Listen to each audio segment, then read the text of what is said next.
자, 오늘은 반드시 그리고 영혼이라는 제목을 가지고 하나님 말씀 증거하도록 하겠습니다. 오늘 시편 23편 강의 8번째 강의고요. 마지막 강의가 되겠네요.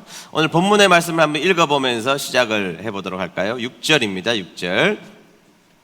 6절 한 목소리로 읽도록 하겠습니다. 시작! 내 평생에 선하심과 인자하심이 반드시 나를 따르리니 내가 여호와의 집에 영원히 살리로다. 아멘. 할렐루야. 아멘. 믿습니까? 아멘. 네, 이 말씀을 우리가 오늘 살펴보면서 은혜를 나누려고 하는 것입니다. 오늘 시편 23편의 결론인데 이 구절이 주시는 마지막 구절이 주시는 은혜가 무엇인지를 한번 말씀을 통해서 살펴보도록 하겠습니다. 첫 번째, 하나님은 우리에게 선하심과 인자하심으로 다가오시는 분이시라는 사실입니다. 다 같이 읽어봅니다. 시작! 하나님은 우리에게 선하심과 인자하심으로 다가오십니다. 네, 우리가 믿어야 될 중요한 한 가지 사실이 있다면 그것은 그분은 우리에게 선하심과 인자하심으로 다가오신다는 사실인 것이죠. 한마디로 표현하자면 하나님은 우리를 선대하시는 하나님이시다 라는 사실을 우리는 매 순간 믿으며 살아가야 한다는 것입니다. 물론 우리가 인생을 살다 보면 고난이 찾아오고 역경이 찾아오고 고통스러운 일들을 감당할 때가 있고 엉뚱한 아픔을 겪는 이 순간 이 말씀, 하나님이 나를 선대하신다는 말씀을 액면가 그대로 믿는다는 것이 얼마나 어려운 일인지에 대해서 제가 모르는 바는 아니지만, 그러나 이 말씀에 대해서 정말 우리는 진심일까, 이게 진짜일까 혹 의심할 때가 있지만, 그러나 하나님은 여전히 우리에게 선하심과 인자하심으로 지금도 다가오고 있다는 것을 우리는 믿으며 살아가야 한다는 것이죠. 여러분, 이 부분에 대해서 우리처럼 수없이 의심하며 살아갔던 사람이 한 명 있습니다. 그 사람은 다름이 아니라 하박국 선지자라는 사람이었습니다. 우리가 잘 알고 있는 이 하박국 선지자 그러면 비록 시리즈를 많이 알고 있잖아요. 비록 무화과 나무가 무성치 못하고 우리의 양이 없고 이 비록 시리즈에 대해서 잘 알고 있지만, 사실은 이 고백을 할 시점을 가만히 들여다보면 매우 비참함 속에 하박국 선지자가 내던져졌음을 우리는 잘 알 수가 있다는 것이죠. 자, 여러분, 하박국 선지자가 선지자로 활동하던 시기에 북이스라엘은 아수르에 의해서 이미 멸망당했습니다. 그리고 남유다도 바벨론에 의하여서 멸망당하기 불과 20년 전의 이야기인 것이죠. 그러니까 바벨론에 의하여서 엄청나게 고통스러운 일들을 남유다 사람들이 겪고 있고, 북이스라엘이 망했고 남유다도 고통을 당하고 있는 바로 이 현장 가운데 하박국 선지자가 사명을 감당하고 있었던 것입니다. 바벨론이 유다를 못살게 굴던 시기였다는 것입니다.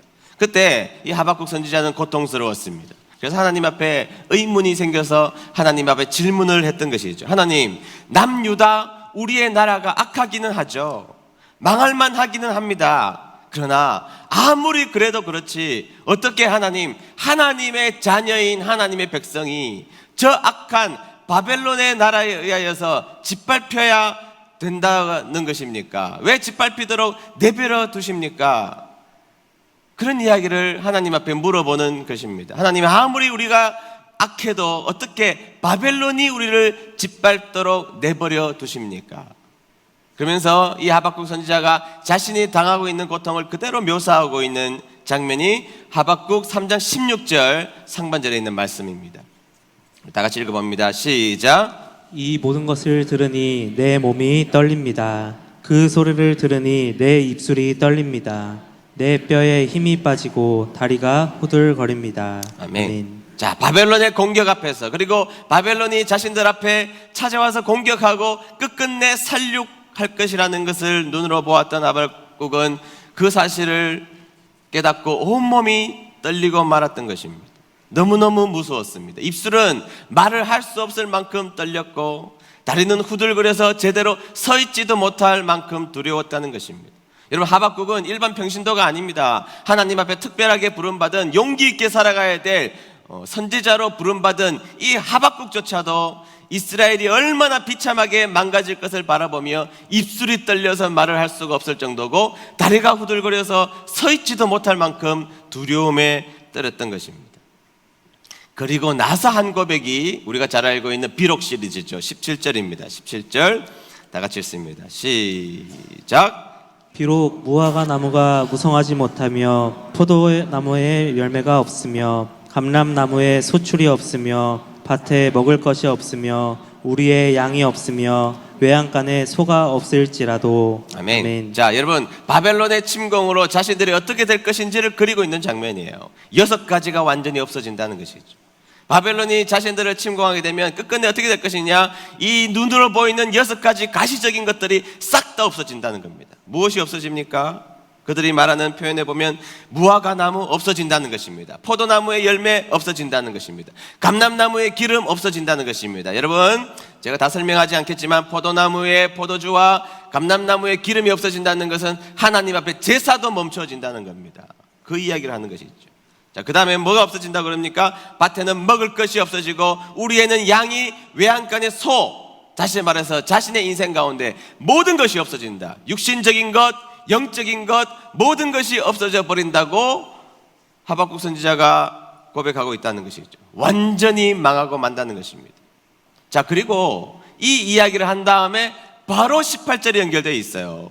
그는 바벨론의 침공 앞에서 입술이 떨려서 떨었습니다. 다리가 후들후들 걸려서 서 있지를 못했습니다. 그리고 자신의 인생 가운데 이 6가지가 없어질 것이라는 것을 눈으로 보았습니다. 그런데 바로 붙어서 연결되어 있는 구절이 18절이에요. 18절 제가 읽겠습니다. 나는 여호와로 말미암아 즐거워하며 나의 구원의 하나님으로 말미암아 기뻐하리로다. 할렐루야. 네, 그런 비참한 현실을 눈으로 본 것입니다. 모든 것이 없어지고 모든 것이 무너지는 이 비참한 현실을 바라보았지만 이 하박국의 궁극적 깨달음, 궁극적 믿음의 고백이 무엇이냐? 그러할지라도 나는 여호와로 말미암아 즐거워할 수 있고 구원의 하나님으로 말미암아 기뻐할 것이다 라는 것이죠. 여러분, 이것이 어떤 의미인지 우리는 다시 한번 더 생각해 봐야 합니다. 다 없어질 것입니다. 다 망할 것입니다. 결국 남유다도 망할 것입니다. 그러나 이 망하는 현장 가운데 이 하박국 선지자가 너무나 절실하게 깨달은 것은 그러나 하나님의 선대하심이 끊어진 것은 아니다라고 믿었던 것이죠. 다 없어질 것입니다. 그러나 하나님의 선하심이 끊어지는 것이 아니고 그분의 인자하심이 끊어지는 것이 아니라는 것을 믿고 하박국 선지자는 이런 것들이 없어질지라도 하나님 붙들고 자신 살 수 있다, 하나님으로 인하여서 자신은 기뻐할 수 있다라고 고백했다는 것입니다. 다윗도 자신의 인생을 바라보았습니다. 자신의 인생이 실패할 때도 있었고 성공할 때도 있었고 하나님을 기쁘시게 할 때도 있었고 하나님을 절망 가운데 빠뜨릴 때도 있었던 것도 분명한 사실이었습니다. 자신의 인생의 모양이 여러 가지 엉망진창일 때도 많이 있었습니다. 그러나 하나님은 근본적으로 자신을 선대하신다고 다윗은 믿었던 것입니다. 여러분, 믿음이 뭡니까? 믿음. 이것을 믿는 것입니다. 내 모양이 어떠할지라도, 여러분들의 형편이 어떠할지라도, 여러분들의 삶의 모양들이 어떠할지라도, 여러분들이 하나님 앞에 흠모할 만한 그 어떤 것이 없을지라도 하나님은 여러분들을 선대하시는 하나님이신 줄로 믿는 여러분 되시기를 주의 이름으로 축복합니다. 두 번째, 하나님은 반드시 그리고 영원히 우리에게 다가오시는 분이시라는 것입니다. 다 같이 읽어봅니다. 시작. 하나님은 반드시 그리고 영원히 우리에게 다가오시는 분이십니다. 아멘. 다시 본문을 볼까요? 네, 다시 제가 읽도록 하겠습니다. 내 평생의 선하심과 인자하심이 반드시 나를 따르리니 내가 여호와의 집에 영원히 살리로다. 이 말씀이 우리에게 큰 힘이 되는 아주 두 가지 중요한 단어가 독특하게 들어가 있는데요. 첫 번째 단어는 반드시입니다. 단어가 뭐라고요? 네, 반드시입니다. 반드시. 여러분, 성경 말씀은 하나님의 감동으로 된 것이기 때문에 허투루 쓰인 바가 없다는 것이죠. 여러분, 이 반드시가 다른 단어로 바뀐다고 여러분들 한번 생각해 보십시오. 자, 반드시라는 단어 외에 다른 단어가 쓰인다고 한번 생각해 보십시오. 하나님의 선하심과 인자하심이 어쩌면 나를 따르리니. 이렇게 된다면 곤란한 일이 발생하는 것이죠. 하나님의 선하심과 인자하심이 가끔은 나를 따르리니. 이것도 곤란한 이야기지 않습니까? 하나님의 선하심과 인자하심이 혹시 나를 따를 것이니. 이것도 곤란한 일이죠. 나를 따를 것만 같은 예감이 들지만 이것도 잘못된 것이라는 것이죠. 이렇게 성경이 기록되고 기술되었다면 우리에게는 아무런 소망이 없는 것입니다. 어쩌다가 하나님의 선대하심이 있고 혹시 나의 모습을 보고 하나님의 선대하심을 결정하신다면 우리에게는 아무런 소망이 없다는 것입니다. 그런데 성경은 이 구절을 말씀하시면서 반드시라는 단어를 통하여서 우리에게 확신을 심어주고 계신다는 것이죠.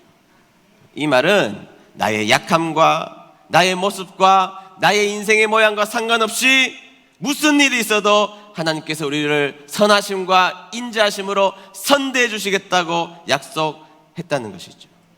믿습니까?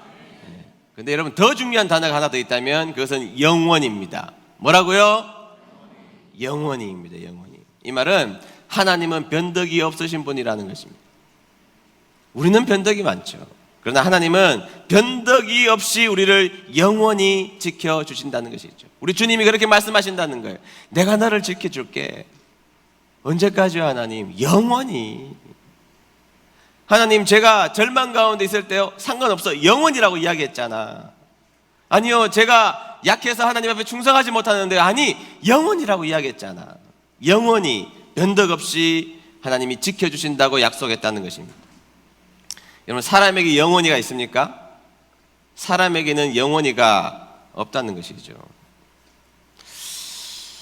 사람은 내가 너를 영원히 사랑해 줄게 해놓고 마음 바뀌면 세상의 원수로 바뀌는 것이 사람입니다.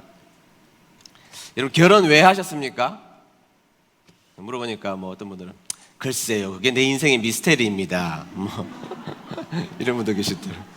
그게 도무지 내 인생에 해결이 안 된 숙제고 미스테리고 왜 그랬는지 모르겠다 그렇게 하시는 분이 계시지만, 그때는 어땠습니까? 그때는 만났다가 헤어지면 또 보고 싶잖아요.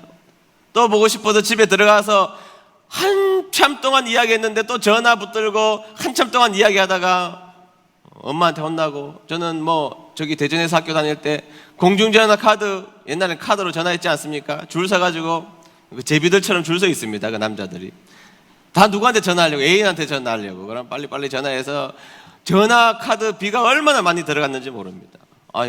헤어지면 또 보고 싶고 헤어지면 또 보고 싶고 이러다 병들 것 같더라고요.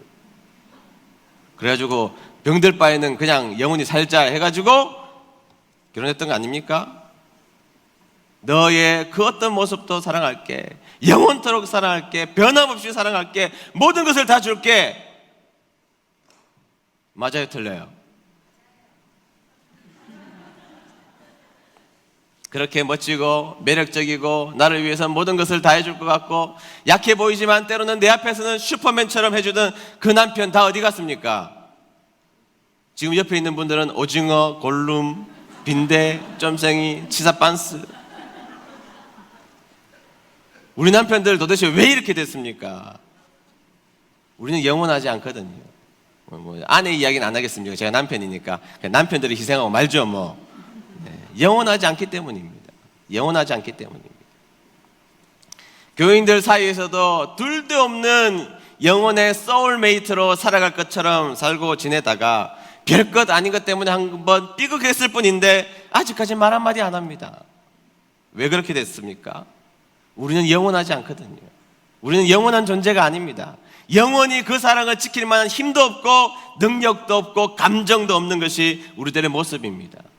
여름의 소나기처럼 변덕을 부리고 봄비 같고 바람에 나는 겨와 같은 것이 바로 우리들의 모습이기 때문입니다. 자, 그런데 하나님은 어떻게 다가오신다고요? 하나님은 영원히 다가오신다는 겁니다. 영원히. 저는 이 말씀이 너무너무 은혜가 됩니다. 영원히 나를 지키시는 하나님, 영원히 나에게 다가오신 하나님, 이 말씀 하나 붙들고 살아갈 수 있다는 것입니다. 이 말씀을 좀 풀었으면 제 이름으로 제가 한번 써볼 테니까 여러분들은 여러분들의 이름을 넣으면서 한번 생각해 보시기를 바랍니다. 최인선이가 낙제를 해도 주님은 영원히 다가오실 것입니다. 최인선이가 사업에 실패를 해도 주님은 영원히 나를 다가오실 것입니다. 최인선이가 사람들에게 손가락질 받는 죄를 지어도 주님은 영원히 나를 다가오실 것입니다. 최인선이가 병에 걸려도 우리 주님은 영원히 다가오실 것입니다. 제가 얼마 전에 온몸에 두드러기가 났습니다. 얼마나 징그러운지 제가 봐도 징그러운데 저와 같이 살고 있는 어떤 아줌마가 징그럽다고 제발 가까이 오지 말라고 가까이 가지도 않았습니다. 네.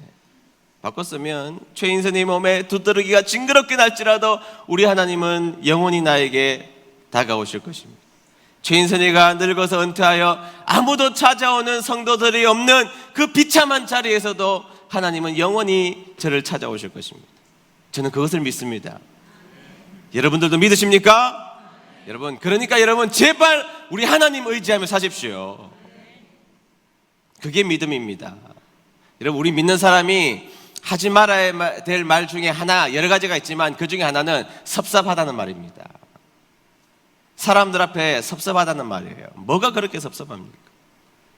여러분, 하나님을 이쯤 믿었으면 이제 우리는 인간에 대한 이해가 있어야 됩니다. 뭐 그렇게 남편에게 섭섭하며 뭐 그렇게 아내에게 섭섭합니까? 뭐 그렇게 부모님에게 섭섭하며 뭐 그렇게 자식에게 섭섭합니까? 뭐 그렇게 성도들끼리 섭섭한 일이 많고 목회자에게 성도들에게 뭐 그렇게 섭섭한 일이 많습니까? 여러분, 인간에 대한 이해를 하십시오. 우리는 영원하지 않습니다. 여러분, 그렇게 섭섭하십니까? 여러분 때문에 섭섭한 사람들도 많을걸요. 저 때문에 섭섭하신 분들도 많을걸요. 여러분 때문에 속상해하고 여러분 때문에 섭섭하신 분들도 꽤 많을걸요. 왜 그렇습니까?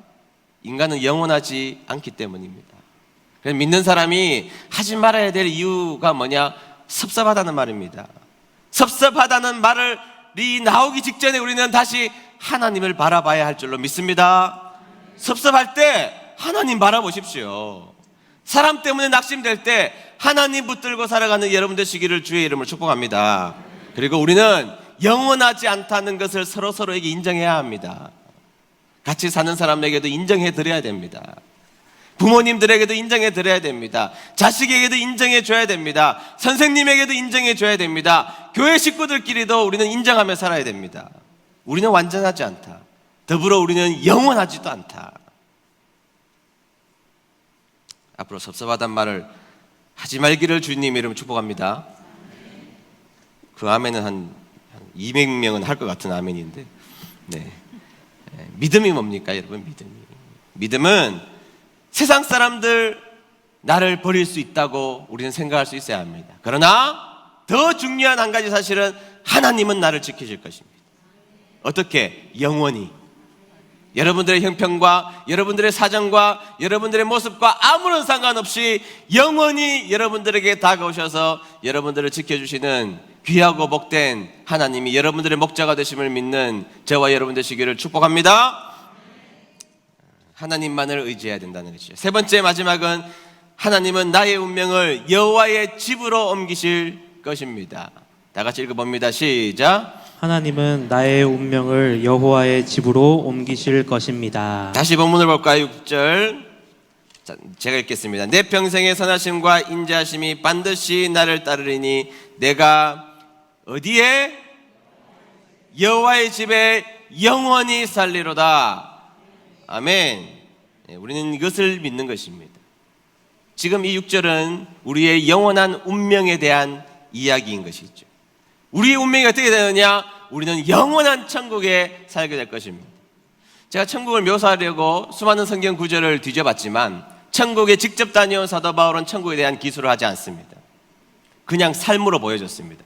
천국은 너무 어마어마해서 그것을 기록할 수 없었다라는 고백이었던 것이죠. 그러나 천국을 본 사람은 이 땅이 어떻게 사는지를 명확하게 보여주며 천국을 우리에게 기술하고 있습니다.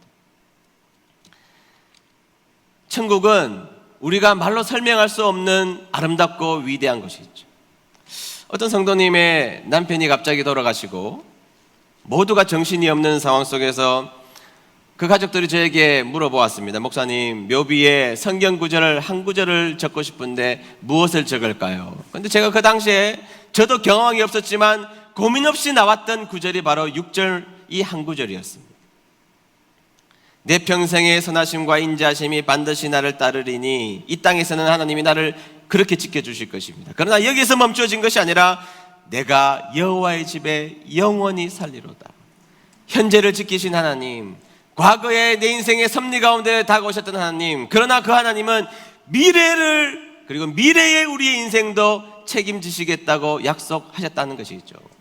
제가 너무너무 정신이 없을 텐데 이 구절을 소개하고 이 구절을 묵상할 때, 아하, 지금 남아있는 자들에게는, 이 장례식을 하고 있는 남아있는 자들에게는 말할 수 없는 비극으로 지금을 해석할 수밖에 없을지 모르겠지만 돌아가신 집사님은 천국이시구나. 그게 말할 수 없는 위로로 다가왔습니다. 말할 수 없는 위로. 천국에 갔으면 됐지. 천국이면 됐지. 천국이면 모든 것이 만사가 오케이인데 그것이 말할 수 없는 위로였던 것입니다. 그리고 믿음이 뭐냐? 이것을 믿는 것입니다. 여러분들, 오늘 이 땅의 삶이 여러분들에게 100% 만족을 주지 않는다는 것은 여러분들이 저에게 말을 하지 않아도 제가 다 알고 있습니다. 여러분들의 표정만 봐도 여러분들의 인생이 녹록지 않다는 것을 제가 잘 알 수 있습니다. 그러나 더 분명한 사실 한 가지가 있다면 우리의 영원한 운명은 그 아름답고 고귀한 천국에 살게 될 것이라는 것입니다. 그것은 부인할 수도 없고 바꿀 수도 없는 위대한 고백이라는 것이죠. 여러분, 히브리서 11장에 가보면 믿음의 영웅들에 대한 스토리들이 기록되어 있지 않습니까? 자, 그들은 이 땅에 살 때 평화로웠나요? 고민이 없었습니까? 낙심거리가 없었습니까? 시험거리가 없었나요? 아니거든요. 우리보다 훨씬 더 고통과 훨씬 더 절망과 훨씬 더 큰 좌절을 그들은 느끼고 살았던 것입니다. 자, 그런데 그들은 왜 그 고난을 견디어내며 살았습니까? 왜 그랬습니까? 성경을 보십시오. 히브리서 11장 16절 말씀 다 같이 읽습니다. 시작. 그러나 그들은 더 나은 고향을 기다리고 있었는데 그것은 바로 하늘에 있는 고향이었습니다. 그래서 하나님께서는 저들의 하나님이라고 불리는 것을 부끄러워하지 않으시고 그들을 위해 한 성을 예비해 주셨습니다. 아멘. 히브리서 11장에 등장하는 그 인물들은 하나같이 고통스러운 인생을 살았습니다. 우리보다 훨씬 더 눈물 나는 일들을 경험하며 살았던 사람들이었습니다. 그러나 그들이 정말로 이 땅을 믿음으로 견디어낼 수 있었던 중요한 믿음이 있었다면 그것은 바로 천국의 소망이었습니다. 천국의 약속, 내가 영원한 집에 영원히 거하고 하나님의 통치 가운데 영원히 들어갈 것이라는 것을 믿는 순간 자신은 이 땅에서 당하는 수많은 어려움과 고통들을 넉넉히 이길 수 있었던 것이죠. 유시와 시인이죠. 인도 여행을 하면서 짤막한 이야기들을 적어놓은 책들이 2권 있는데요. 하늘 호수로 떠난 여행이라는 책도 있고, 그 다음에 지구별 여행자라는 책이 있습니다. 책의 일부분을 제가 좀 요약해서 여러분들에게 소개를 하면, 그가 인도 여행을 하는 도중에 허름한 여인숙에 들어가게 되었습니다. 여인숙의 주인이 노인이었는데요. 이 노인이 이 루시아 시인을 끌고 다니면서, 자, 그냥 결정하지 말고 방을 좀 보고 결정하라, 이렇게 해서 방을 둘러보았습니다. 그런데 방을 둘러보는 그 시작 전부터 큰 쥐 한 마리가 등장했던 것이죠. 기분은 나빴지만 날은 이미 저물었고 다른 곳에서 방을 구하기도 쉽지 않았기 때문에 그 방에 머무르기로 하고 그 방값을 물어봅니다. 방값이 얼마입니까? 그러니까 50루피, 지금으로 말하면 한 1,500원 정도 되겠죠. 우리나라 돈으로 1,500원 정도 되는 방이었던 것입니다. 그리고 방에 들어가자마자 이 시인은 너무너무 피곤하고 여행이 힘들어서 그냥 골아 떨어져 버리고 말았던 것입니다. 그런데 아침에 일어나 보니까 자기의 방이 엉망진창이 되었다는 것을 알게 되죠. 자신이 가져갔던 이 배낭에 이 쥐가 구멍을 내고 그 자신이 입고 다녀야 될 쇠타에도 구멍을 내서 갉아먹어 버리고 말았던 것입니다. 엉망진창이 된 것입니다. 너무너무 화가 난 이 루시아 시인이 그 노인 주인장을 불러내기 시작했습니다. 그리고 화를 버럭 냈던 것입니다. 항의를 강하게 하자 그 노인이 그 항의를 다 들은 다음에 이렇게 이야기를 하기 시작하더라는 것입니다. 이보시오, 신이 주신 성스러운 아침을 불평으로 시작하지 마시오. 이미 일어난 일에 대해 불평한다고 우리가 무엇을 얻을 수 있겠소? 당신이 할 일은 그것으로부터 무엇인가를 배우는 것이요. 나는 이 여인숙을 20년이 넘게 운영을 해왔는데 항상 늘 두 부류의 사람이 있었을 뿐입니다. 한 부류의 사람은 언제나 불평거리를 찾아내어 불평하는 한 부류의 사람이 있었고, 다른 한쪽은 이 똑같은 상황에서도 늘 즐거워하는 사람들이었어. 당신이 인도에 온 것은 여행을 하기 위해서 온 것이지 불평을 하기 위해서 온 것이 아니지 않소? 그 이야기를 하는데 그 노인 앞에서 한없이 창피하더라는 것입니다.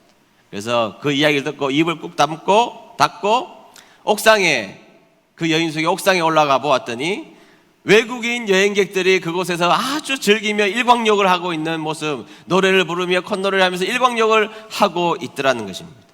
아침에 일어나자마자 첫 시간부터 불평을 했던 자신과 너무 다른 삶을 살고 있는 한 부류의 사람들이 한 여인숙에 머물러 있더라는 이야기를 본 적이 있습니다. 여러분, 우리의 삶도 마찬가지지 않습니까? 여러분들의 삶은 어떻게 살 것인지를 결정해야 합니다. 여러분들의 주어진 인생 가운데 수없이 섭섭한 일들이 찾아오는 나의 인생, 내 주위에 있는 사람들에게 수없이 다가오는 원망과 아픔, 내가 걸어가고 있는 이 환경 속에 다가오는 수많은 불평거리 앞에서 우리는 불평하며 살아갈 것인지, 아니면 하나님이 우리를 이 땅에 보내주신 목적이 있다는 것을 믿으며 주님이 주신 사명을 붙들고 하나님 의지하며 지금 좀 불편스러운 인생을 살지라도 영원한 천국을 소망을 두며 오늘을 찬송하며 하나님을 노래하는 인생으로 살 것인지를 결정해야 합니다. 우리 모두의 삶은 이 두 가지 중에 한 가지의 삶을 결단하며 살아가야 합니다. 아침부터 불평을 쏟아놓으며 여러분들의 생각 가운데 원망을 쏟아놓으며 살아가는 인생으로 살아갈 것인지, 아니면 그의 선하심과 인자하심이 반드시 그리고 영원히 나를 지키시고 그리고 영원한 곳에 나를 거하게 해주신다는 바꿀 수 없는 이 명확한 사실 앞에 가끔씩 삐뚤어지는 나의 인생을 부여잡고 그럼에도 불구하고 하나님을 찬양하며 노래하는 인생으로 살 것인지를 결정하십시오. 오늘 시편 23편의 문을 닫으면서 여러분들의 목자가 누구신지를 한번 생각해 보며 실수하지 아니하시는 그분에게 여러분들의 온 생애를 의탁하는 저와 여러분 되시기를 주의 이름으로 축복합니다. 우리 찬양 부르겠습니다. 하나님은 너를 만드시는 분, 2절을 우리가 부르도록 하겠습니다. 말씀을 생각하시면서 찬양 부르도록 하겠습니다.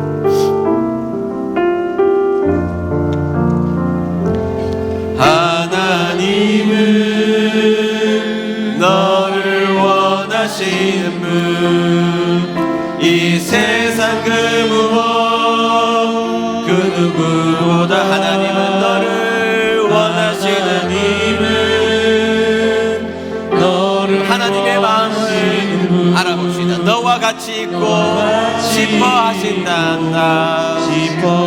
하나님은 너를 인도하는 분, 하나님은 너를 인도하는 광야에서도 폭풍 중에도 하나님은 너를 인도한 푸른 초장으로 인도하신단다. 아멘. 그의 생각 셀 수 없고 그의 자비 무궁하며 그의 성실 날마다 새롭고 다같이 손을 들고 찬양하겠습니다. 그의 생각 셀 수 없고 아멘. 그의 생각 셀 수 없고 그의 자비 무궁하며 그의 성실 날마다 새롭고